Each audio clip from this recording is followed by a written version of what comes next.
It's the official presentation of research findings on low voter turnout in Nigeria, conducted by Yiaga Africa to find solutions to what many have described as a growing voter apathy in the country.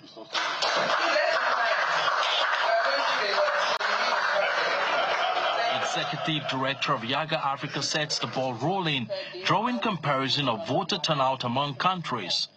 In places like Liberia and Sierra Leone, we've seen higher turnouts for elections, including Senegal. In fact, Ghana, what Ghana calls lower turnout compared to previous elections, is a high standard for Nigeria. Because in Nigeria, we have the lowest turnout of voters on the continent. One of the lead researchers, a former national commissioner at the Independent National Electoral Commission, gives a highlight of their findings. Some of the findings that are so interesting for us point not just to what we already know and think we should do, which is look closely at the register, but it's also very important for us the role of technology, which doesn't seem to have come out, as whether it is important, but also the persistence of some of those issues that we have also talked about. The report presents several issues responsible for the persistent low voter turnout in Nigeria. These issues include inadequate voter education and mobilization, an over-bloated voter register, lack of confidence in the electoral system, disinformation and misinformation, among others. The researchers make some recommendations. First, that the comprehensive audit of the voter register must be done. Two, that voter education campaigns must be improved upon. And ultimately, we say the voter turnout can only increase if people own the democratic process, if they are committed to it and they believe that it will lead to better governance. Nigeria continues to record a decline in voter turnout from its peak in 2003, when 69% of voter turnout was recorded, to the lowest in 2023, which recorded 27% of voter turnout. Yiaga Africa is hoping that findings and recommendations from this report will help to improve voter turnout in future elections.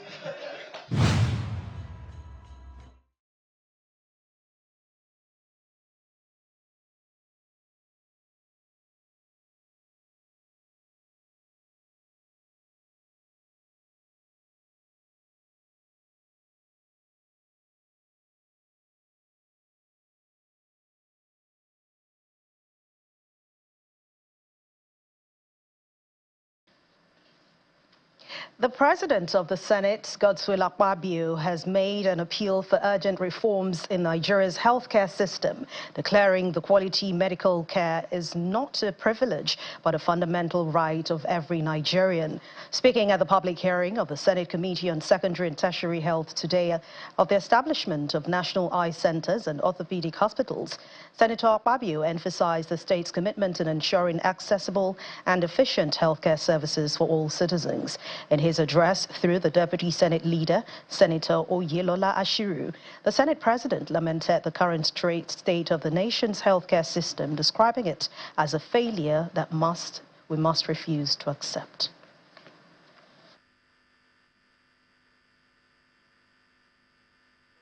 Whenever a Nigerian dies from treatable ailment, we do not merely lose a life, we lose a dream. And that dream is Nigerian dream. A future and a piece of our national greatness. We silence a force that could have sung, skillful hands that could have built, and extinguished a light that could have continued to shine. When this happens, it is not just a tragedy, it is a failure we must refuse to accept. The time for bold and resolute action is upon us. Today, we must lay the foundation for a new era, an era where no Nigerian is abandoned in sickness, where our hospitals are places of healing, not a despair, and where our doctors find fulfillment in serving their own people rather than a distant source. With the proposed national eye centers in Adamawa and Kogi State, we strike a blow against affordable blindness. With establishment of Federal Orthopedic Hospital, we bring relief to countless Nigerians in need of specialized treatment. We'll find out the latest from the Nigeria Air Force and the latest confirmation on an incident involving its personnel and some civilians. But that's in a moment when we return on News Track. Please stay with us.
And cable, great quality, now with a new look.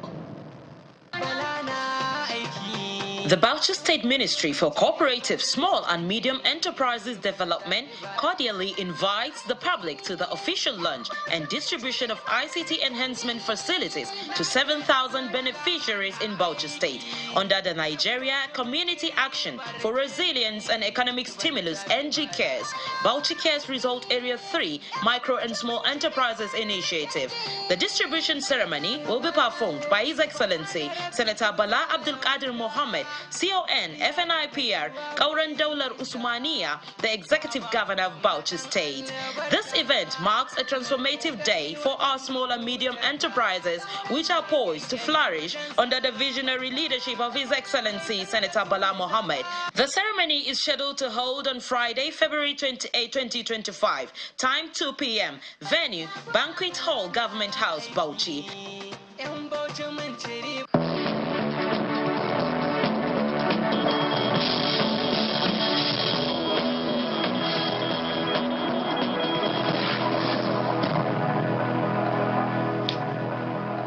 Welcome back. The Nigerian Air Force has confirmed that an incident involving its personnel and some civilians occurred on the 26th of February 2025 at the Uwangangari Balakaru in Kaduna State. Well, a statement signed by the Public Director, Public Relations and Information of the Force, Vice Marshal Olushola Akimboyewa, says the unfortunate incident resulted in the death of one civilian while some individuals suffered injuries and they're currently receiving medical care at the 461 NAF hospital. The statement adds that the force deeply regrets the loss of one life and has reached out to the family of the deceased to express their condolences, assuring them of thorough investigation and justice. The statement further adds that the Nigerian Air Force remains a highly disciplined professional force committed to upholding the highest standards of conduct in all its engagements. Vice Marshal Akimboyewa explains that a full investigation into the circumstances surrounding that incident is already underway, and any personnel found culpable will face the full weight of the law in line with its commitment to justice and accountability. The San Maris University is fully committed to nurturing intellectual capacity and character in order to foster an environment where curiosity, diversity and integrity are paramount. The founder and chairman board of trustees of the university, Samuel Ologun Orisha, also stated this while delivering his address at the maiden and matriculation ceremony of that institution. History is being made in Shukbari Akoko Southwest Local Government Area of Ondo State as the Sam Maris University holds its maiden matriculation ceremony.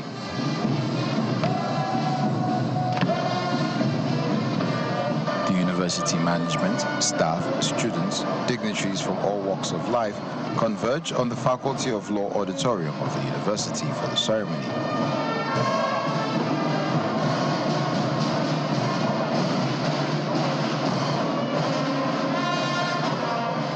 In his address, the founder and chairman, Board of Trustees of the institution, Sama Olorungo Obisha, reveals his reason for establishing the university. When I first envisioned St. Mary's University, I dreamt of creating a sanctuary of learning where knowledge will flourish, creativity will thrive, and character will be forged. Each of you sitting here today embodies that vision. You are not just students. You are the pioneers. You are all pioneers of a legacy that we are all building together. Your journey begins now, and it is filled with infinite possibilities. The founder, in his magnanimity, also offers full scholarship to the 5 pioneering students of the university. Recognize once again our 5 pioneer students. You believed in our small beginning. Well, I'm particularly happy, and the good Lord will be with you. On behalf of the BOT, I hereby award those 5 students full scholarship. In his welcome address, the Vice-Chancellor, Professor Francis Bore, says the students have made an excellent choice in St. Mary's University. Your choice of St. Mary's University and eventual admission into this university mark the beginning of transformative journey for each and every one of you. A journey filled with the opportunities for growth, learning, and self-discovery. Next, the president of the Nigeria Bar Association, Afamosigwe, delivers the matriculation lecture with the theme, Venturing Beyond the Usual Borders, and he offers some tips to the students on how to prepare for the future. Be confident. Be open to feedbacks from your colleagues and superiors. Is it when people tell you, criticize you, you get angry? You make them your enemy, you unfriend them, you block them. Upgrade the existing knowledge from time to time. If there's a way to do it better, find it. Be open to challenges. Do not be afraid to take risks in life. Master the skill of time management. Learn to work as a team player. Develop a positive attitude. Keep searching until you find what you want.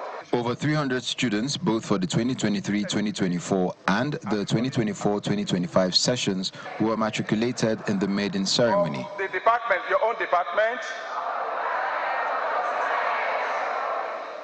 Sam Maris University, a private university located in Shukbari Akoko, Ondo State, got the operating license from the federal government of Nigeria on 15th March 2023, and it commenced academic activities with faculties of computer and environmental sciences, social and management sciences, nursing and allied health sciences, as well as law. A civil society organization, the United World Congress of Diplomats, is raising concern over what it describes as a vacuum in the state judiciary created by the removal of Justice Maurice Ikpembese as a chief judge of the state, and wants Governor Hyacinth Alia of Benue to swear in an acting chief judge to close the gap. Addressing journalists in Abuja, the group also decries the delay in the investigation process of Justice Maurice Ikpembese and called on the National Judicial Council and the Chief Justice of the Federation to set up a panel to investigate the allegations. The group is also calling on all stakeholders involved in the matter to prioritize the interest of justice, transparency, and accountability in their actions and decisions. We have it in good authority that the National Judiciary Council is yet to even constitute investigative panel to unravel the allegations against the chief judge. A resolution posted by the Benue State Legislative Arms of the government, which recommended outright removal of the chief judge from office. We implore the executive governor of the Benue State to speedily appoint an acting chief judge to prevent a vacuum in the judiciary and uphold the uninterrupted delivery of justice to citizens of Benue State, ensuring stability and continuity within the judicial system. This is crucial. We call on all stakeholders to prioritize the interests of justice, transparency, and accountability in their actions and decisions. Still to come on News Track, we'll delve into the world of business and find out the latest tariff increase that the U.S. President Donald Trump has announced and its impact on the economy around the world. Please stay with us.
And cable.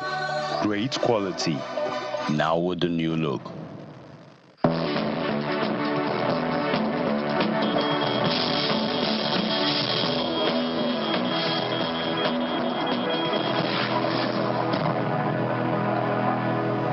Welcome back. Serving councillors of the 255 wards in the 23 local government areas of Kaduna State have passed a vote of confidence on the state governor, Senator Obasani, endorsing him for a second term in office come 2027. The councillors, who made the unanimous decision during the meeting in Kaduna, reviewed the governor's performance, praising him for delivering on his campaign promises, especially in tackling insecurity, restoring peace and unity, transforming rural communities, and running an all-inclusive government, among other accomplishments.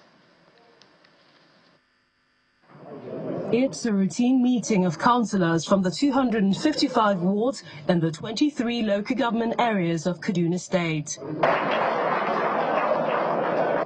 They have gathered here to review the activities and performance of the government of the All Progressives Congress, APC, in the state. I here to pass a vote of confidence. The leader of the group highlights some of the achievements of the administration of Governor Obasani. Senator Obasani is leading impactful infrastructural development with significant advancement in road construction, building projects, and educational facilities that clearly indicate progress in Kaduna. The councillors endorsed the governor and President Tinubu for a second term in office. I, in support with my colleagues, to endorse His Excellency Obasani, Dr. Obasani of Kaduna State for the second time, come 2027, with His Excellency President Asiwaju 2027. My reasons are insecurity in Kaduna State, we have overcome it, while he carried everybody along as a governor. The governor who knows the need of the common man. The governor who make every effort. He make himself so tirelessly to make sure Kaduna State become a peaceful environment to stay. For example, let me give this few example. In my local government, years back, almost 8 years now, honestly, when you go to Chukun Ward, when you go to Kaka Ward, when you go to Kujama Ward, when you go to Kuriga and Kunai, years back, they were not peaceful in that very environment. They cannot even go their farms.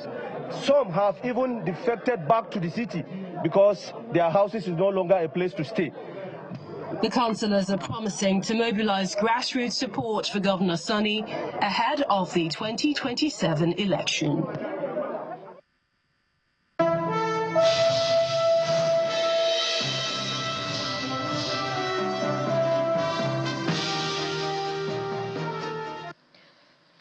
And now in the world of business, U.S. President Donald Trump has announced that his administration will soon impose a 25% tariff on imports from the European Union targeting sectors like automobiles.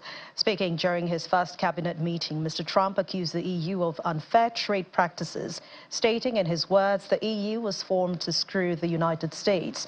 The announcement follows his earlier tariff threats against Canada and Mexico, marking an escalation in his protectionist trade agenda since returning to office. The EU trade officials have also expressed the willingness to negotiate. And more news from the White House. President Donald Trump has cancelled Chevron's license to operate in Venezuela, reversing a Biden-era policy. And this decision, announced via Truth Social, also cites Venezuelan President Nicolas Maduro's lack of progress in electoral reforms and migrant returns. Chevron, which exported about 240,000 barrels per day, over a quarter of Venezuela's oil output, will cease operations, impacting U.S. refineries barred from buying Venezuelan crude under sanctions. The move aligns with Mr. Trump's maximum pressure strategy for his first term.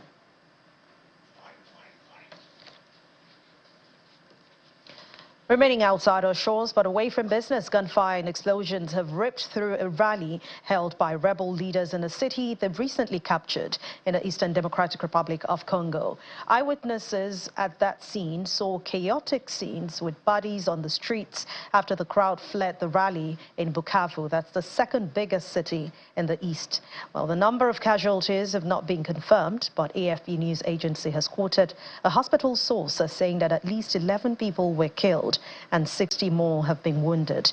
This is the first rally that the Rwanda-backed rebels were holding in Bukavu since taking the city from government forces earlier this month, following a rapid advance through the region.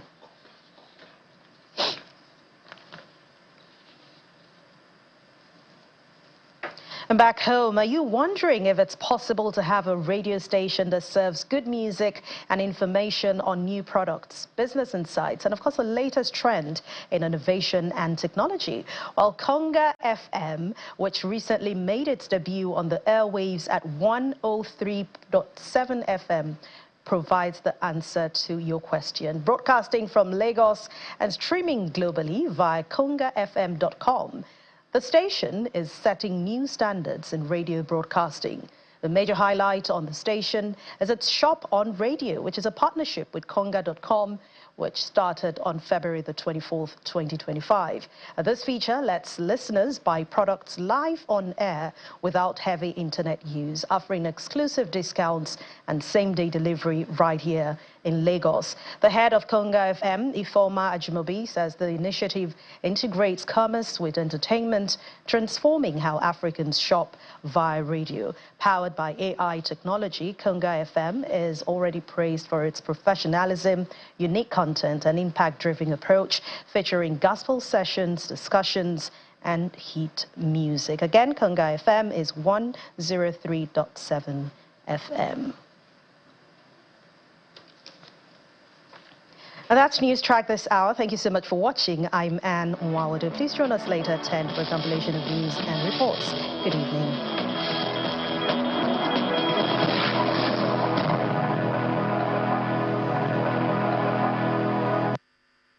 Stay connected to the world with Channels TV Podcast and get all the trending stories. Simply log on to channelstv.com, click on podcast, select the program of your choice, and listen. Our podcast is available on Apple, Google, and Spotify. Tap the expertise you trust. Touch the stories that touch you. Anytime, anywhere.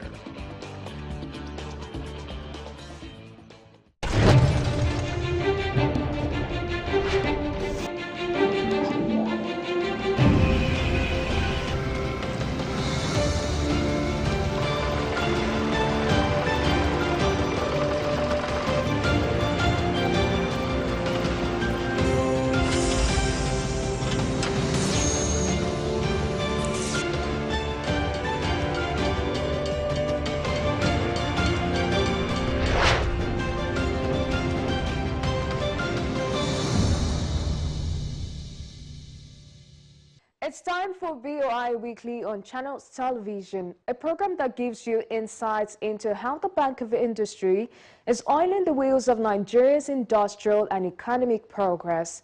Welcome to the program. I am Kumbi Aboluade. BOI remains focused on its role as Nigeria's foremost development finance institution. The bank, through its 6 thematic areas, serves as pillars of support for MSMEs as the BOI enables businesses to scale up, bridging the gap in financial access for the female gender, empowering young entrepreneurs and innovators with a focus on youth and skills, financing sustainable and green businesses under its climate theme, supporting Nigeria's transition to a digital economy, and catalyzing industrial and economic development through support for infrastructure financing. This week, we'll showcase the personal stories of different entrepreneurs doing a lot in Nigeria's industrial space with the support of the Bank of Industry.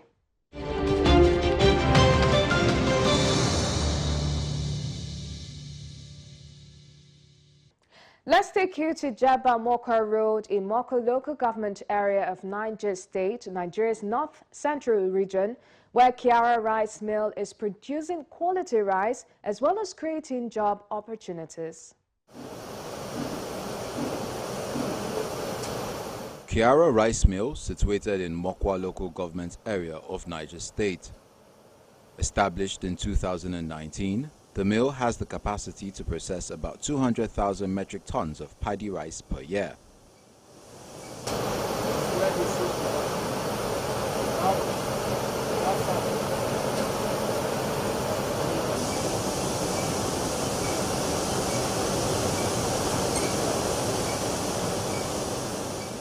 We started our construction of the factory in the year 2020, and we finished the first phase of our production, first phase of our construction, and we started our factory in August 2021. We started our factory, August 2021.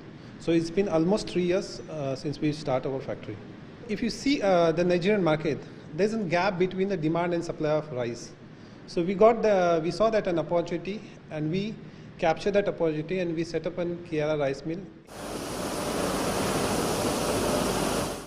As part of Yiaga Rice Mill's efforts to expand its production capacity, the company approached the Bank of Industry for financial assistance. We came to know about BOI in the year 2023 through Fidelity Bank. So they were explained as the process about what are the benefits we'll be getting if I go with the BOI facilities, what makes the difference when I go with work with BOI. The loan disbursed by BOI has impacted significantly on the company's production output and job creation. Before BOI loan facility, we have somewhere close to 400-450 kind of permanent staff, and currently we are having somewhere close to 650 permanent staff in place. This is the permanent staff. Besides this, we also do to take casual laborers and some schedulers, which numbers goes to somewhere close to 300 per day. So we have somewhere close to 1,000 people are working here on a daily basis. Investing in new technology, bringing something different, doing something different, giving cost-effective products to the Nigerians. So it has a lot of impact. When you say, when the cost of the burden is reduced, it gives me free hands to invest somewhere else. If I've been tied up, I cannot invest somewhere else, right? So I think we need to go more BOI loans so that we believe that BOI will help us in do things more. Ensuring product quality is one of the key factors at Yiaga Rice Mill from the beginning till the end of the production processes.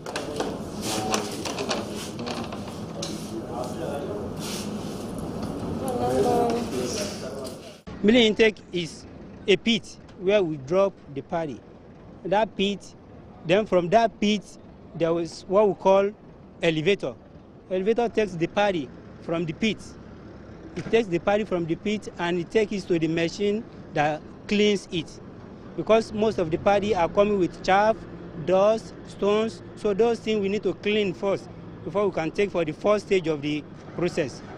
After cleaning, then the elevator again, we take it It will take it from there to the parboiling silo. From parboiling silo, they take it to the soaking tank. The soaking tank is where we do kind of parboil, okay, with some calculated water, level of water, moisture, the temperature of water, they will soak it there. So after soaking, they transfer from the soaking tank to where we steam it, called steaming, to remove the excess water. Because after transferring it from the soaking tank, some excess water will go with it. So they steam to dry it in a way. So after steaming, they take to dryer. So dryer again, it will be dried to remove the excess water further before it will now be transferred to the milling tank. The sorters machine will remove the discolored rice. So after removing this discolored rice, then it will now go to the machine that will grade it. It will grade by separating the level, the size of the rice. So after separating, then it will go to the polisher. The polisher will polish it to make it look bright. So after polishing, then it will go to the machine that will grade it. The grading level is to separate the ones that are not to the expected size. We will call it undersize. Then we will have broken also. Then the old grains. We at Yiaga Rice Mill, we basically focus on quality. Quality is a paramount thing for us. We try to give quality at affordable price. So that quality parameters makes us different from our competitors. The cleaning process and the destoner process is being repetitively done. So the rice which reaches to the household in Nigeria, which we sold, is of stone free as well as dust free. So therefore we emphasize on quality.